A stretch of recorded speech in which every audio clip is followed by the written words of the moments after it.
Today we are gathered around yet again for another day of satisfaction because I can't get no. By the way, I won the last one. We just found that out.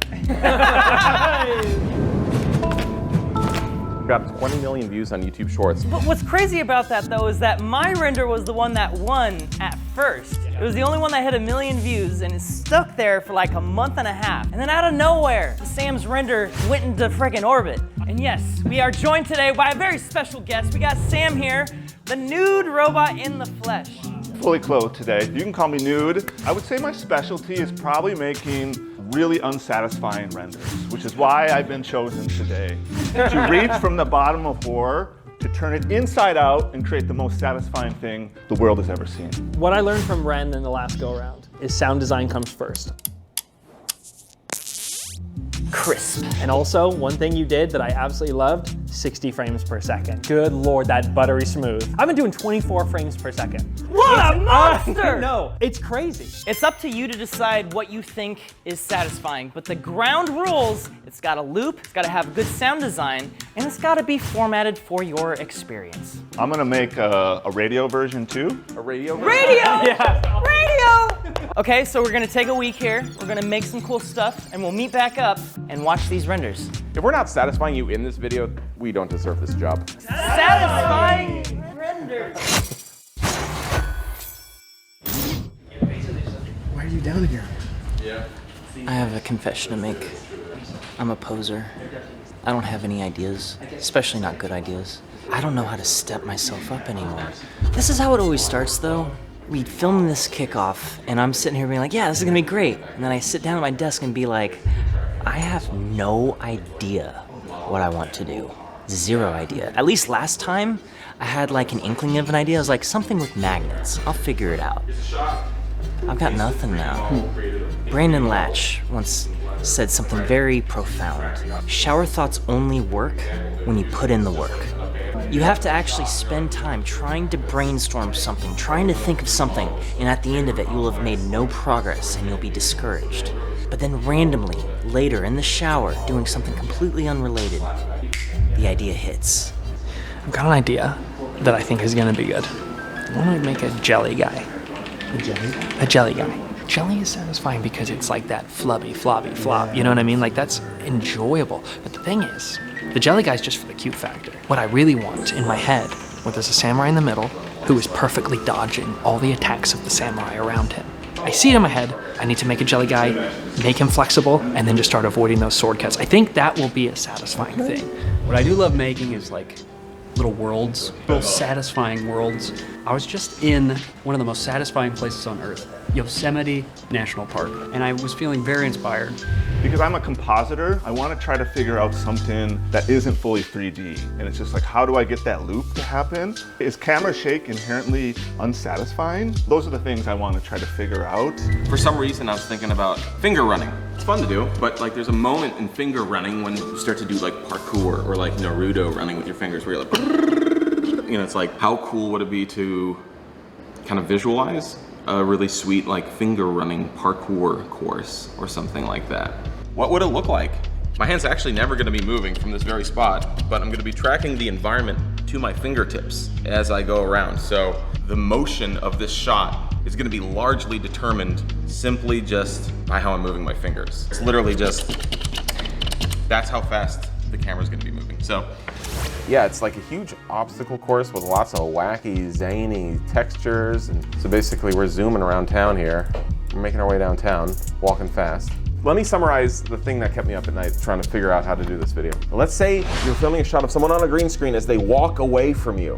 Now, how do you composite that into a 3D scene? I can't animate it here in 3D because I've already animated it in the live footage. So I figured out a genius solution. I'm literally just animating the surface it's being projected on. It keeps the image from having to grow and shrink as I move it away from camera, but because that plane it's being projected on is moving, I'm still effectively giving it a point in space where it's living. So I can still have it go back and then go behind objects, get close to the camera, go in front. Contact shadows still generally line up because I'm picking a point in the ground where the card is living. Here, for example, let's take my card, and if I move it basically close to the camera, oh, see it's moving, and then back away, and see it's getting cut off now because it's intersecting with the ground. It allows me to actually place the hand into the scene.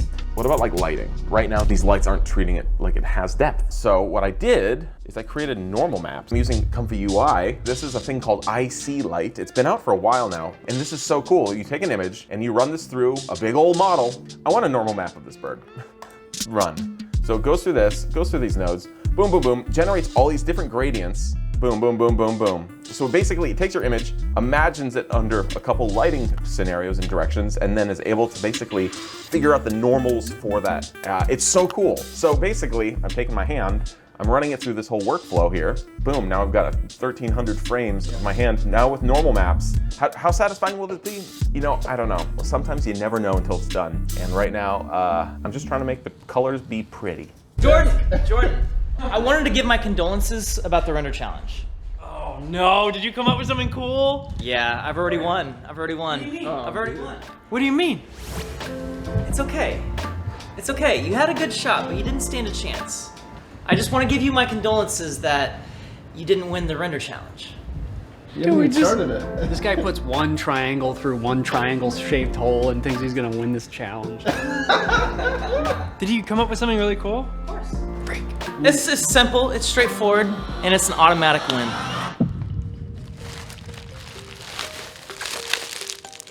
So most of these bubbles have been popped at this point, but the gist of bubble wrap is that like you have a bunch of tiny little air pockets that are soft. Most bubble wrap actually has a little bit of slack, and it's only taut whenever there's pressure put on it. I started with a circle, I extruded it, and I threw it into a cloth simulation trying to simulate a balloon. I have it inflate over time. It's now kind of full, and this is just more or less a lumpy half dome. But that wasn't enough for me. I needed to have like those wrinkles in there. And how do you get the wrinkles? You give it a little bit extra material. So the target length at 100% through that, if I actually increase this to say like 120%, you see that? You're starting to get some slack added up as polygons want to kind of stretch beyond what the cloth is limiting them to. So once I had that shape of the bubble wrap that I needed on an individual level, then I was able to take that and do the fun part, which was smashing it.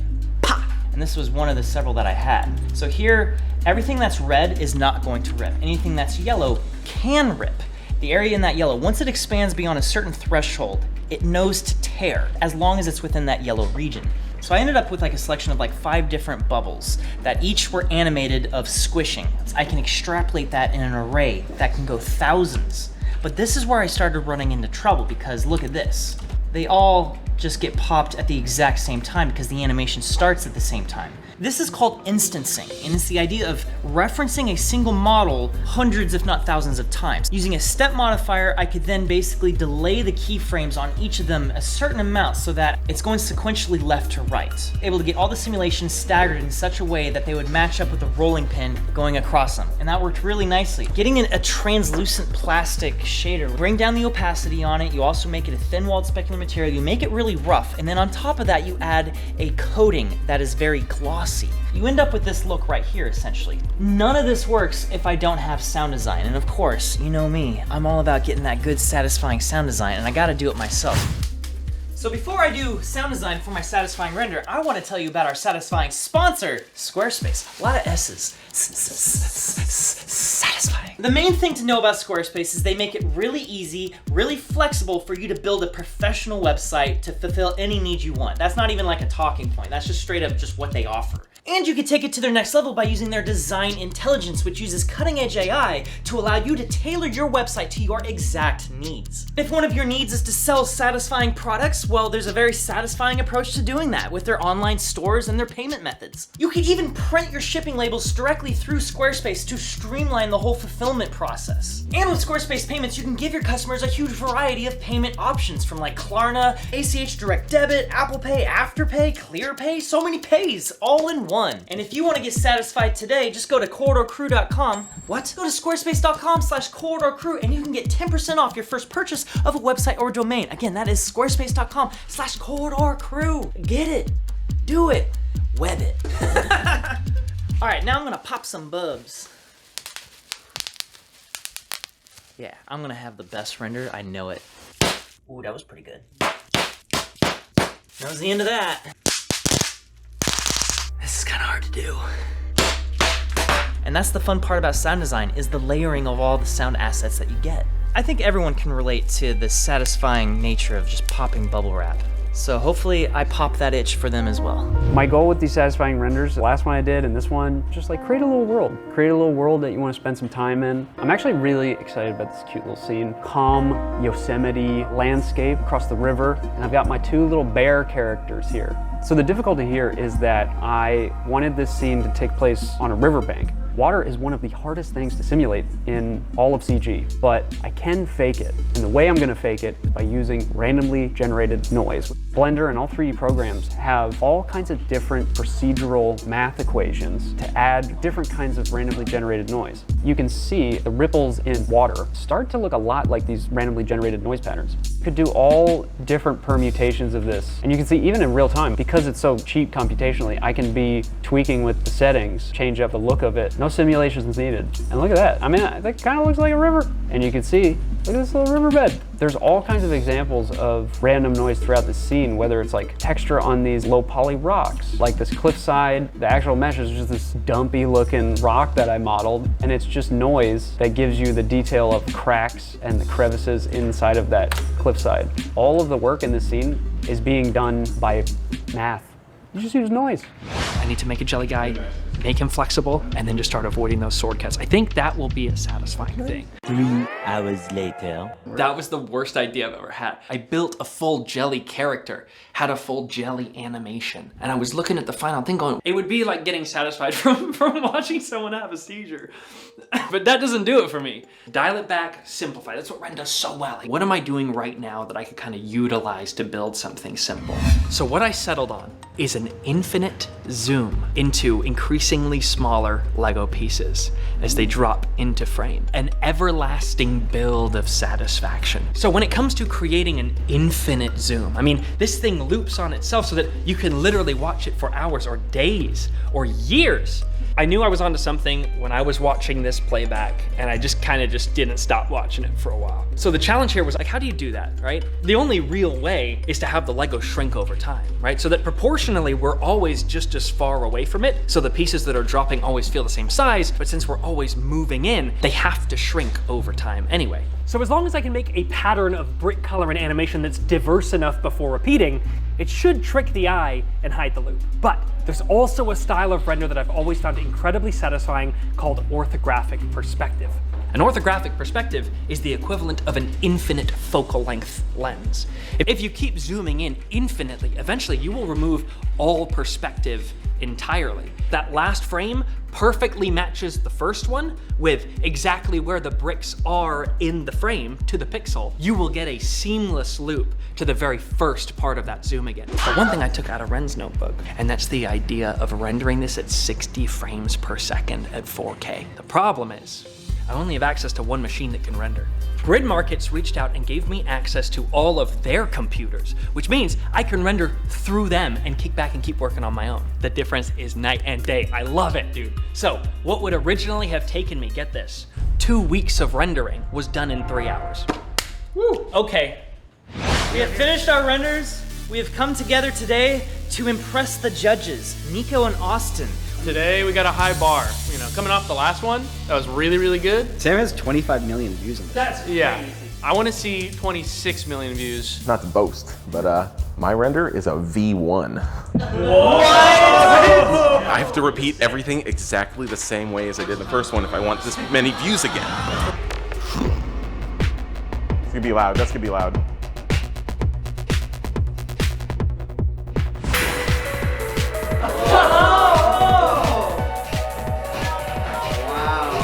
This is me every time I'm on a long drive. I love the background reflection. You guys have light from the What the heck, Sam? You have like 2 days to do this? What? the ultimate obstacle course. What? Dude, this is like 46 million views. Yeah. Do I love this background? What? Yeah, it's like every single location is so cool and different from the last. I love that slide. Dude, the boarding, the snowboarding? Wow, Sam, that's so cool, man. How awesome. They're same old, same formula, right? But it's a beautiful formula. The lighting change on your hand as you go past those little orange lights in the foreground. There's like a little whoosh of orange light on your hand. That's lovely. Yeah. That bit looks so nice when you're going down the tunnel and sliding. In most satisfying renders, you got to choose like 1 or 2 materials, but you chose every single one for this one. Yeah, you just got to put them all in there. Wow. Yeah. I love this genre you're defining for satisfying renders. Yeah. Jordan's next. What? I literally always follow Sam. This sucks. For this render, I want you to all return to that childlike sense of just watch the render. No way. Wow, you did it, didn't you? This is impossible. Dude, that plastic. How? He's gonna mess it all up right at the end. It's not gonna loop. It is looping. That's pretty good. What? I need to get it. Oh, Sam's getting in there. He's deep. Have we looped? He's gonna find the loop. It goes on forever. There's so many different colors. You couldn't even find the loop if you tried. Yeah, the fact that the pieces aren't dropping consistently is breaking up the sort of rhythm. That's not a Lego click, but it's satisfying. It is actually. It's the Lego pieces clicking together. Really? And a piece of Lego dropping onto the weight. There's tails to this click. Is the camera getting smaller or is the scene getting bigger? Because I've seen people do this type of spiral, like you basically take your whole world and you're scaling it up. The world is not scaling and the camera's not actually getting smaller. We are simply zooming closer and closer in. The hardest part was figuring out how to do it. That took me a good day and a half. Once I figured that out, it was just playtime. It's like, it's so deceptively simple. That was my thing. That's what I've learned from Ren after all these competitions is I went way too hard in being complex and clever. There's so much satisfaction that exists in just like a simple connection being made. This is by far the simplest satisfying render I've ever made. And maybe it's the most satisfying? Yeah, definitely. This is incredibly satisfying. I thought I could straddle like what I think I should be with a satisfying challenge and like who I am. And then in the end, I just ended up just like motion tracking a scene and object tracking. And I was like, no, I'm gonna take this one part of my clip and I'm gonna make it work. Honestly, I did learn something really cool and that's what I'm here to tell you guys about. What? What the heck are you doing?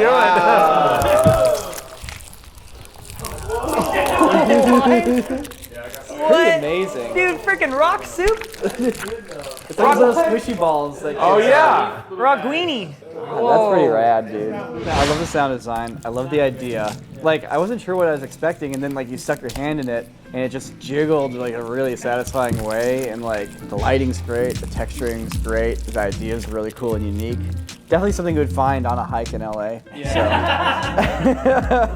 This is the one I'm scrolling through on YouTube Shorts or something. I'm like, what is that? Yeah, it stops you because it's so out there. I love it. I like the little green bubbles that pop out. It reminds me of those like little satisfying toys you get that go whoop. And it's a reverse. I think that was the most interesting thing about it. Oh. One push, and then basically on this push, I reverse everything. I reverse all the tracking. For as gross as the concept of rock pimples sounds, this is so actually satisfying. Like, it looks appetizing. Like, these rock pimples look tasty. And I never thought I'd say that, ever. That is the kind of hard thing about the satisfaction videos, because you're like, it's such a subjective thing. Yeah, I don't have a lot of complex physics, but I do have some cute little guys. So if you guys like cute little guys, maybe you'll be satisfied. Oh, this is. Oh, did you It's get? so cute.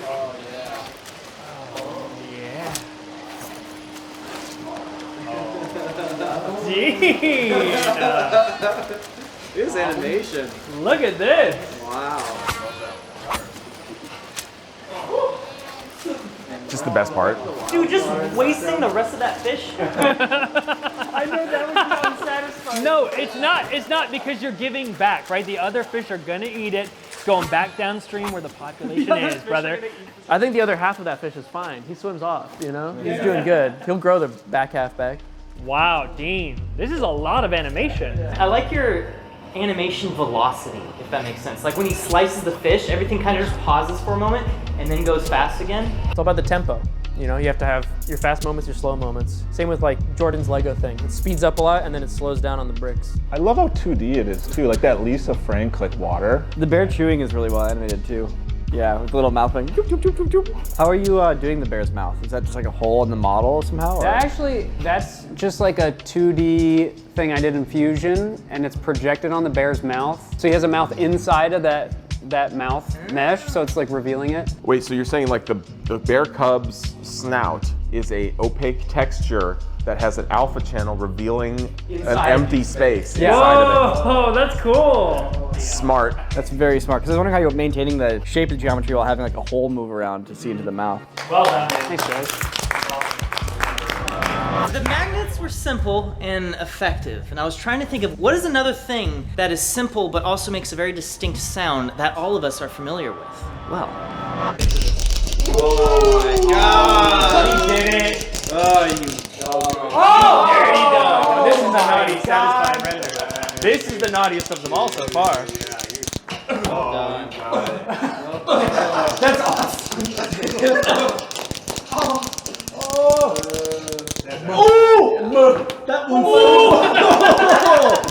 You really need those big ones to sell what this pop feels like. So like, since the little ones, you kind of lose it a little bit in the bar. Yeah. So those big ones, are like, yeah, this is what's going on. Hey, those big pops are all the same sim. The big pops remind me of Clint saying boom. Yeah. When I packaged this up to send it off to get rendered, it was 19 gigabytes. Oh, wow. I love the look of the plastic once it's popped on the big ones. The wrinkling, the way it's catching the light is so nice. Like even on the little ones, like as the bar goes away, you see some of them get stretched a little bit and then release, and that's so satisfying too.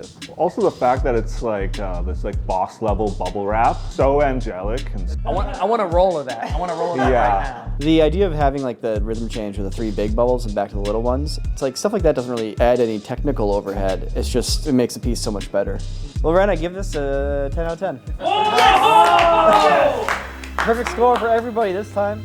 So Sam is the reigning champ, but will he be dethroned in this round? It's up to people to watch the shorts and decide. But you know, rather than wait until the shorts are all out and have been seen, leave a comment. Let's get an audience choice award. Which one was your favorite, and which one do you think will get the most views on shorts? Also, I want to give a big shout out to Sam for joining us on this render challenge. It was super cool. You need to check out his work on Instagram at Nude Robot. Check out the link in the description below. He makes nutty satisfying renders.